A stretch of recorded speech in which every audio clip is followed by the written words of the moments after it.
Good morning dear students.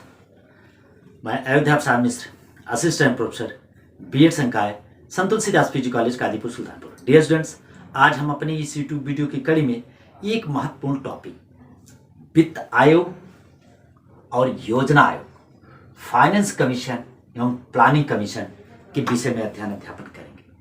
सर्वप्रथम हम वित्त आयोग या फाइनेंस कमीशन के विषय में चर्चा करेंगे। डियर स्टूडेंट्स, जैसा कि हम लोग जानते हैं, फाइनेंस कमीशन या वित्त आयोग केंद्र सरकार को वित्तीय मामले में सलाह देने के उद्देश्य से वित्त आयोग का गठन किया गया है। और वित्त आयोग एक संवैधानिक संस्था है।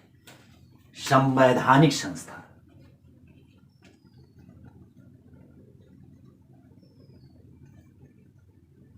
संवैधानिक संस्था है, जिसे हम कॉन्स्टिट्यूशनल बॉडी के नाम से भी जानते हैं। और संवैधानिक संस्था है तो स्वाभाविक सी बात है कि इसका संविधान में उल्लेख है, और इसका उल्लेख संविधान के भाग 12 के अध्याय 1 में अनुच्छेद 280 से 281 के बीच इसका प्रावधान या इसके प्रावधान के विषय में वर्णन किया गया है।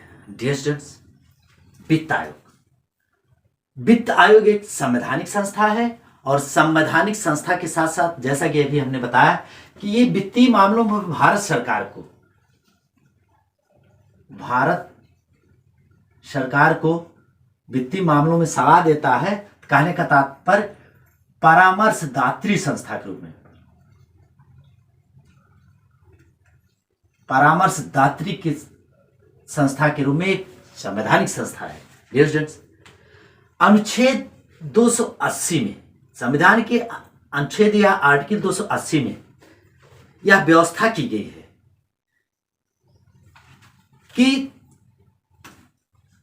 संविधान लागू होने के पश्चात, कहने का तात्पर्य जैसा कि हम लोग जानते हैं, भारतीय संविधान पूर्ण रूप से 26 जनवरी 1950 को लागू हुआ था। तो संविधान के प्रारंभ से 2 वर्ष के भीतर, मतलब संविधान के प्रारंभ से 2 वर्ष के अंदर, तत्पश्चात प्रत्येक 5वें वर्ष की समाप्ति 2 वर्ष के अंदर, मतलब संविधान लागू हुआ 26 जनवरी 1950, तो 26 जनवरी 1950 के पश्चात 2 वर्ष के अंदर, और उसके पश्चात प्रति 5वें वर्ष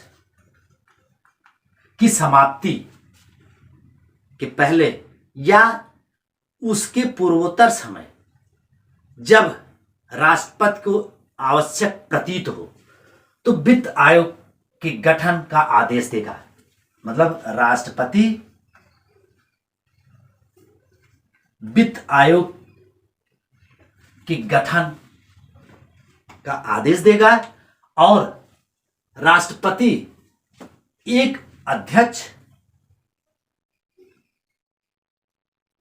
अध्यक्ष और 4 सदस्यों से मिलाकर वित्त आयोग का गठन करेगा। डियर स्टूडेंट्स, संविधान के प्रारंभ के 2 वर्ष पश्चात या 2 वर्ष के अंदर, उसके पश्चात प्रति 5वें वर्ष की समाप्ति के पहले राष्ट्रपति या जैसा उसे आवश्यक हो, राष्ट्रपति वित्त आयोग गठित करेगा या आदेश देगा गठन का, और जिसमें राष्ट्रपति एक अध्यक्ष की नियुक्ति और 4 अन्य सदस्यों की नियुक्ति करेगा। कहने का तात्पर्य वित्त आयोग में एक अध्यक्ष और 4 सदस्य होंगे। सदस्यों की योग्यता एवं चयन। डियर स्टूडेंट्स, वित्त आयोग के अध्यक्ष या सदस्य की योग्यता और उसके विषय में क्या मानदंड होगा, इसका निर्धारण संसद विधि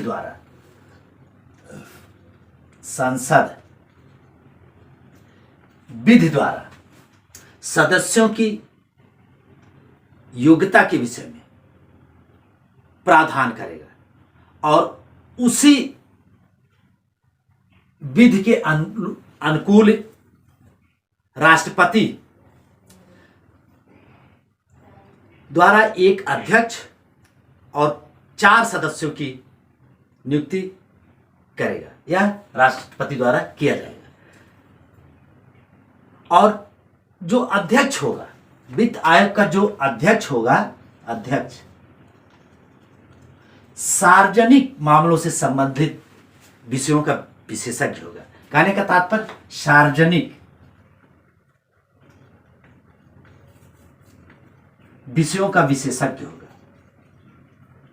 सार्वजनिक मामलों के विषयों का विशेषज्ञ होगा।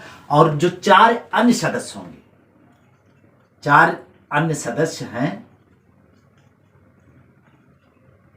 उसमें भी चारों अपने अपने क्षेत्र के विद्वान होंगे। कहने का तात्पर्य एक सदस्य हाई कोर्ट के न्यायाधीश की योग्यता रखने वाला होगा या हाई कोर्ट का न्यायाधीश होगा। दूसरा वित्तीय मामलों में विशेषज्ञ हो गया, हाई कोर्ट न्यायाधीश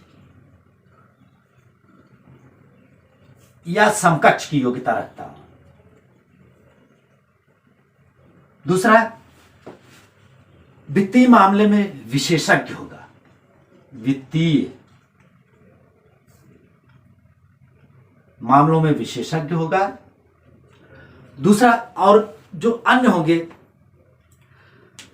अर्थशास्त्र का विशेषज्ञ। कहने का, क्योंकि वित्तीय मामलों से संबंधित है इसीलिए अर्थशास्त्र, इकोनॉमिक या इकोनॉमिस्ट होगा। डियर स्टूडेंट्स, सदस्यों की योग्यता का चयन संसद करेगा और अध्यक्ष सार्वजनिक विषयों में, सार्वजनिक मामलों में विशेषज्ञ होगा। जो अन्य 4 सदस्य होंगे, हाई कोर्ट न्यायाधीश या समकक्ष योग्यता रखने वाला, वित्तीय मामलों में, और इकोनॉमिस्ट होगा। डियर स्टूडेंट्स, वित्त आयोग का कार्य या कर्तव्य। डियर स्टूडेंट्स, जैसा कि हमने शुरू में बताया, वित्तीय मामलों में संघ सरकार को सलाह देने के उद्देश्य से वित्त आयोग का गठन किया जाता है। और ये वित्तीय मामलों में संघ सरकार को सलाह देगा। और जैसा कि हमने बताया कि संविधान के प्रारंभ होने के 2 वर्ष के भीतर वित्त आयोग का गठन किया जाएगा। तो 1951 में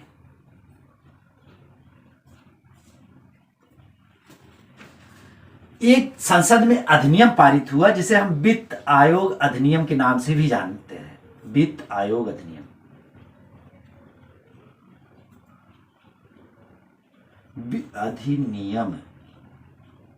वित्त आयोग अधिनियम 1951,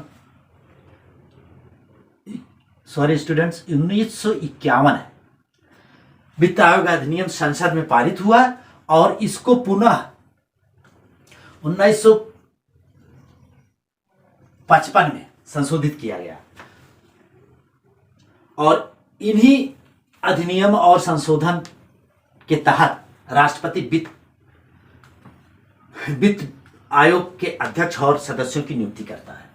वित्त आयोग का कर्तव्य, डियर स्टूडेंट्स, जैसा कि हमने बताया, वित्त आयोग का कर्तव्य या कार्य केंद्र सरकार को वित्तीय मामलों में सहायता देना। और अगर हम देखें संघ और राज्यों के बीच, नंबर 1 कार्य के रूप में अगर हम देखें तो संघ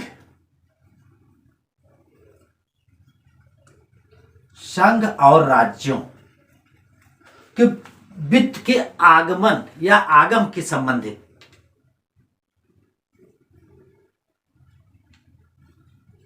जो करों की शुद्ध आय है और वितरण से संबंधित कार्य है। मतलब संघ और राज्यों के बीच जो करों का आगम है और उसका वितरण किस प्रकार होगा, इसका कार्य वित्त आयोग करता है। दूसरा कार्य है आगम या करों के जो कर आ रहा है संघ और राज्यों का, वो संघ और राज्यों के बीच किस प्रकार बांटा जाएगा, बंटवारा।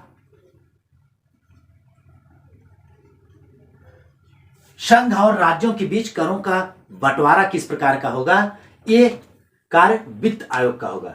नेक्स्ट है, यदि तीसरा कार्य के रूप में अगर देखें, यदि राज्यों का वित्त आयोग, डियर स्टूडेंट्स, सभी राज्यों के अपने वित्त आयोग होते हैं। यदि राज्यों के वित्त आयोग स्थानीय निकायों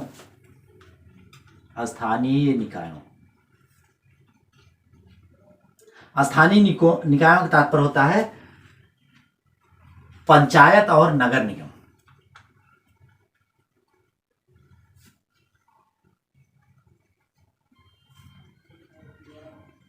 नगर निगम से संबंधित वित्त की आवश्यकता को अगर राज्य वित्त आयोग केंद्रीय वित्त आयोग से मांग करता है तो वित्त आयोग संघ सरकार से उसकी आवश्यकता को पूरा करने के लिए वित्त प्रदान करने का उचित सलाह देगा। नेक्स्ट अगर हम देखेंगे वित्तीय स्थिति को सुदृढ़ करने के लिए राष्ट्रपति द्वारा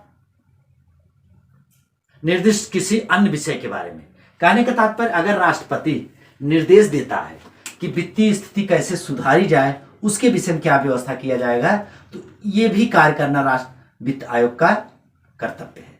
राष्ट्रपति यदि सलाह देता है।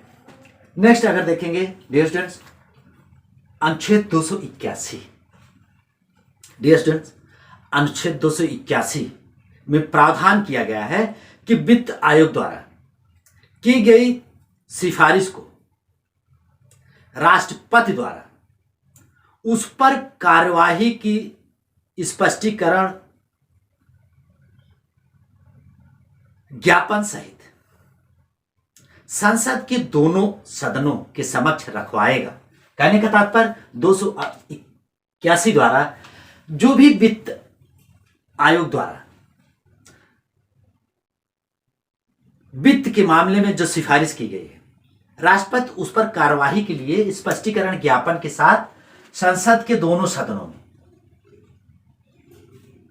राज्यसभा और लोकसभा के समक्ष रखवाएगा। कहने का तात्पर्य डियर स्टूडेंट्स वित्त आयोग भारत सरकार को वित्तीय मामले में सलाह देने के लिए भारतीय संविधान में प्रावधान किया गया, जैसा कि हमने बताया भाग 12 के अध्याय 1 280 से 281 के मध्य, और 2 वर्ष के भीतर प्रति 5वें वर्ष या राष्ट्रपति जैसी आवश्यकता समझता हो एक अध्यक्ष और 4 सदस्यों से मिलाकर वित्त आयोग का गठन करेगा, और सदस्यों की योग्यता और चयन क्या होगा ये संसद वित्त द्वारा नियत करेगा, और उसी के अनुरूप राष्ट्रपति अध्यक्ष और सदस्यों की नियुक्ति करेगा। इसका कार्य क्या होगा या कर्तव्य क्या है, 281 में क्या प्रावधान है, इसके बारे में हमने चर्चा किया। और उसके पश्चात planning commission, dear students planning commission या योजना आयोग, जैसा कि हमने बताया कि वित्त आयोग भारत सरकार की परामर्शदात्री संस्था है और एक संवैधानिक संस्था है, तो प्लानिंग कमीशन भी एक गैर संवैधानिक संस्था है, गैर संवैधानिक संस्था है और एक परामर्शदात्री निकाय है। कहने का मतलब एडवाइजरी बोर्ड के रूप में प्लानिंग कमीशन काम करता था। इसलिए करता था कि क्योंकि अब प्लानिंग कमीशन भंग करके उसके स्थान पर एक नीति आयोग अलग कमीशन की नियुक्ति कर दी गई है या गठन कर दिया गया है। इसीलिए प्लानिंग कमीशन अब इतिहास का विषय हो चुका है, परंतु फिर भी एग्जाम की दृष्टि से महत्वपूर्ण है, इसलिए इस पर थोड़ा सा चर्चा कर लिया जाए। डियर स्टूडेंट्स मंत्रिमंडल के ये प्रस्ताव द्वारा और केसी नियोगी की अध्यक्षता में 1946 में केसी नियोगी की अध्यक्षता में एक समिति बनी थी, और इसी समिति के सुझाव पर केसी नियोगी की समिति के सुझाव पर भारत सरकार द्वारा 15 मार्च 1950 ईस्वी में प्लानिंग कमीशन या योजना आयोग का गठन किया गया, जो एक गैर संवैधानिक संस्था है और यह सरकार के परामर्शदात्री निकाय के रूप में भी कार्य करता है। इसके गठन के विषय में एक अध्यक्ष होगा, एक उपाध्यक्ष होगा, 3 अंशकालिक सदस्य होंगे और 3 पूर्णकालिक सदस्य होंगे, ऐसी व्यवस्था की गई थी। अध्यक्ष प्रधानमंत्री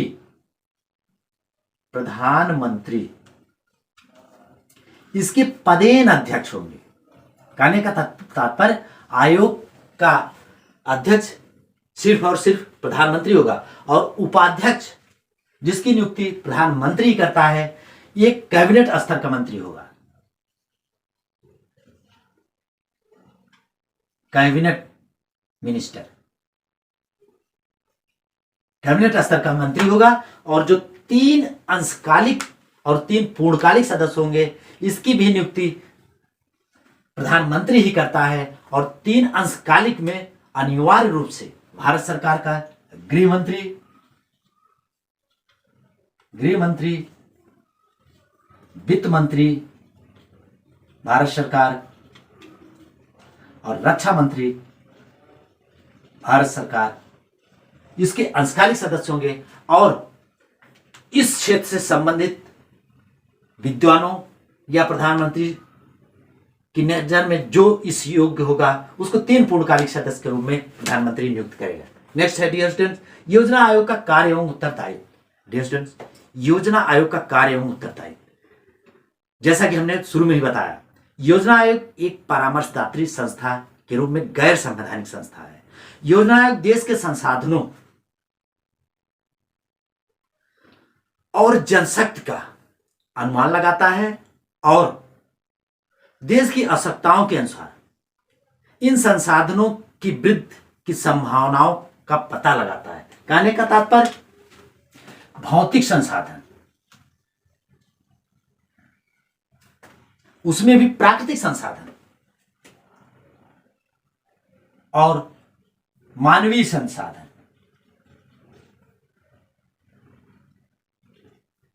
संसाधनों के विषय में अनुमान लगाएगा और उनके विषय में इन संसाधनों में उचित वृद्धि किस प्रकार से की जाए। वृद्धि का मतलब कौशल भी, क्योंकि मानवीय संसाधनों में वृद्धि से तात्पर्य कौशल से संबंधित है। और भौतिक संसाधनों में, भौतिक संसाधन के अंतर्गत हम सिर्फ और सिर्फ प्राकृतिक संसाधनों के लेंगे, या इसे हम ये भी कह सकते हैं प्राकृतिक संसाधन।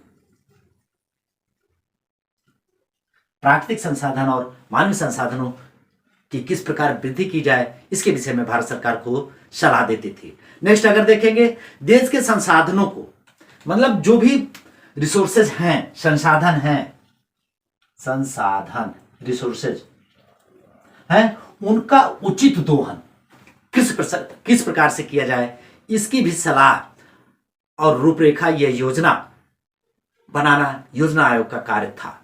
नेक्स्ट अगर देखेंगे, योजना के कार्यान्वयन के चरणों में या चरणों में विभाजित करके किस प्रकार इसका निर्धारण किया जाए या नियमन किया जाए, इसका भी कार्य, ये भी कार्य योजना आयोग का ही कार्य और उत्तरदायित्व था। डियर स्टूडेंट्स, क्योंकि ये देश के आर्थिक विकास में आने वाली बाधाओं को दूर करने के उपाय के विषय में भी संकेत करता था और योजना किस प्रकार से सफल होगी इसके क्रियान्वयन के लिए परिस्थितियों का निर्धारण भी, मतलब योजना जो संचालित की जा रही है वो किस प्रकार सफल होगी या योजनाओं में आने वाली बाधाओं के विषय में संकेत करेगा और क्रियान्वयन किस प्रकार से किया जाएगा इसके भी बारे में बताना। क्रियान्वयन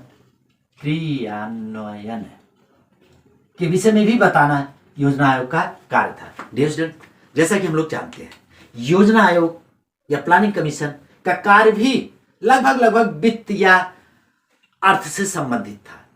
इसीलिए योजना आयोग को आर्थिक मंत्रिमंडल के, क्योंकि इसमें प्रधानमंत्री, कैबिनेट मिनिस्टर, उपाध्यक्ष और 3 अंशकालिक गृह मंत्री, वित्त मंत्री, रक्षा मंत्री हैं, इसीलिए इन सब के होने के कारण और वित्तीय मामलों या आर्थिक मामलों में भारत सरकार को सलाह दे रहा है। इसलिए योजना आयोग को आर्थिक मंत्रिमंडल के नाम से भी जाना जाता है। आर्थिक मंत्रिमंडल, योजना आयोग को आर्थिक मंत्रिमंडल के नाम से भी जाना जाता था। स्टूडेंट्स, योजना आयोग अब इतिहास का विषय हो गया है। इसके स्थान पर एक नया संगठन या संस्था बनाई गई जिसे पॉलिसी कमीशन या नीति आयोग के नाम से भी जाना जाता है, जो नीति कमीशन के नाम से भी इंग्लिश में जानते हैं। ये नीति क्या है?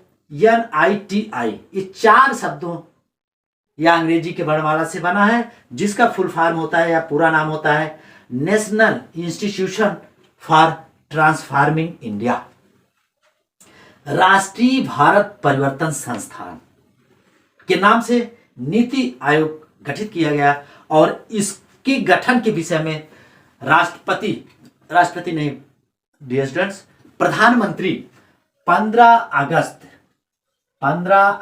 1914 को, जब प्रधानमंत्री लाल किले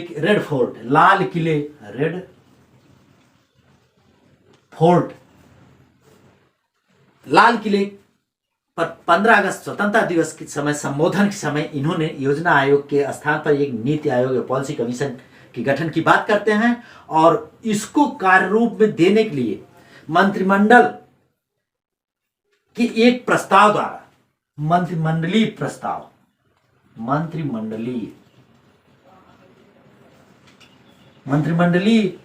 प्रस्ताव द्वारा 1 जनवरी 1500 नहीं डियर स्टूडेंट्स 1 जनवरी 2015 डियर स्टूडेंट्स, 19 नहीं, और ये 15 अगस्त 1914 नहीं, ये 2014 है, बोलने में भूल गए। 15 अगस्त 2014 को रेड फोर्ट लाल किले से प्रधानमंत्री 15 अगस्त को संबोधित करते हुए नीति आयोग के विषय में चर्चा की और कार्य रूप में पारित करने के लिए मंत्रिमंडलीय प्रस्ताव द्वारा 1 जनवरी 2015 को नीति आयोग का गठन किया गया और इसमें काफी फेरबदल किया गया, जिसमें एक अध्यक्ष जो प्रधानमंत्री होगा और एक पदेन अध्यक्ष होगा, और एक उपाध्यक्ष जो प्रधानमंत्री द्वारा नियुक्त किया जाएगा। और योजना आयोग में कोई CEO चीफ एग्जीक्यूटिव ऑफिसर के विषय में कोई प्रावधान नहीं था, लेकिन इसमें एक उपाध्यक्ष जो प्रधानमंत्री द्वारा नियुक्त किया जाएगा और प्रधानमंत्री द्वारा ही चीफ एग्जीक्यूटिव ऑफिसर की भी नियुक्ति की जाएगी डियर स्टूडेंट्स। और एक संचालन परिषद गठित की जाएगी, जिसमें राज्यों के सभी मुख्यमंत्री होंगे और केंद्र शासित प्रदेशों के सभी उपराज्यपाल और प्रशासक होंगे डियर स्टूडेंट। केंद्र शासित प्रदेशों में कुछ संघ शासित प्रदेश में उपराज्यपाल का पद नियोजित किया गया है और कुछ में अभी प्रशासक ही नियुक्त किए जाते हैं, इसीलिए सभी केंद्र शासित प्रदेशों के उपराज्यपाल और प्रशासक होंगे। और एक राष्ट्रीय परिषद भी गठित की जाएगी या क्षेत्रीय परिषद भी गठित की जाएगी आवश्यकता के अनुसार, उसमें भी मतलब राज्यपालों और उपराज्यपाल, प्रशासक और CM होंगे उस क्षेत्र के डियर स्टूडेंट्स। और अध्यक्ष प्रधानमंत्री होगा, उपाध्यक्ष डियर स्टूडेंट्स उपाध्यक्ष एग्जाम की दृष्टि से जो बहुत महत्वपूर्ण है और पूछा भी जाता है। नीति आयोग के प्रथम उपाध्यक्ष श्री अरविंद पनगड़िया थे। अरविंद पनगड़िया जो कोलंबिया विश्वविद्यालय अमेरिका में है, वहां प्राध्यापक के पद पर कार्यरत थे। इनको नीति आयोग का प्रथम उपाध्यक्ष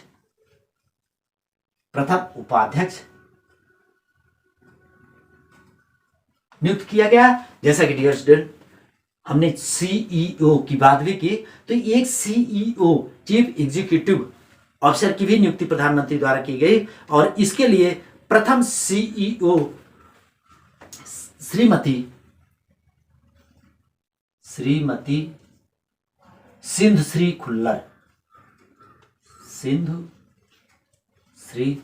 खुल्लर थी। कहने का तात्पर्य नीति आयोग या नीति कमीशन की प्रथम उपाध्यक्ष अरविंद पनगड़िया जो कोलंबिया विश्वविद्यालय में कार्यरत थे और प्रथम CEO श्रीमती सिंधु खुल्लर थी। डियर स्टूडेंट्स, हमने वित्त आयोग के विषय में थोड़ा सा एग्जाम की दृष्टि से जो महत्वपूर्ण था भूल गए बताना है। वित्त आयोग का जैसा कि हमने बताया अध्यक्ष, प्रथम अध्यक्ष केसी नियोगी थे और इस समय 15वें वित्त आयोग का कार्यकाल चल रहा है और 15वें वित्त आयोग का कार्यकाल है 2020 से 2025 तक और जिसका गठन 22 नवंबर 2017 को किया गया। 22 नवंबर 2017 को किया गया और इसके 15वें वित्त आयोग के अध्यक्ष एन के सिंह हैं। एन के सिंह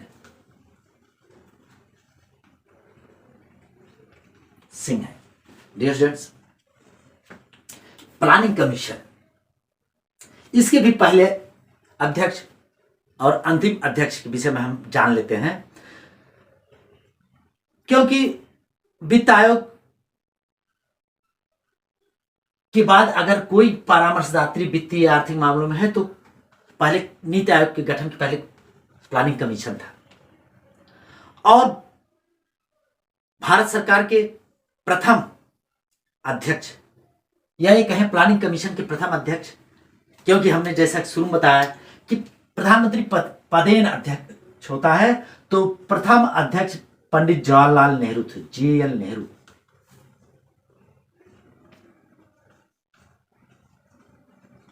और प्रथम उपाध्यक्ष गुलजारी लाल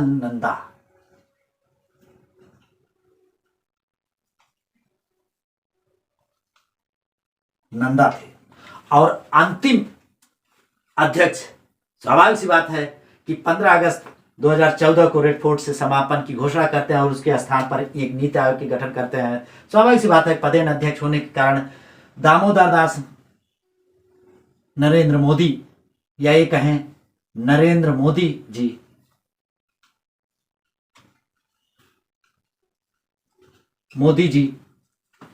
योजना आयोग के अंतिम अध्यक्ष और अंतिम उपाध्यक्ष अगर देखें तो मोंटेक सिंह आहलूवालिया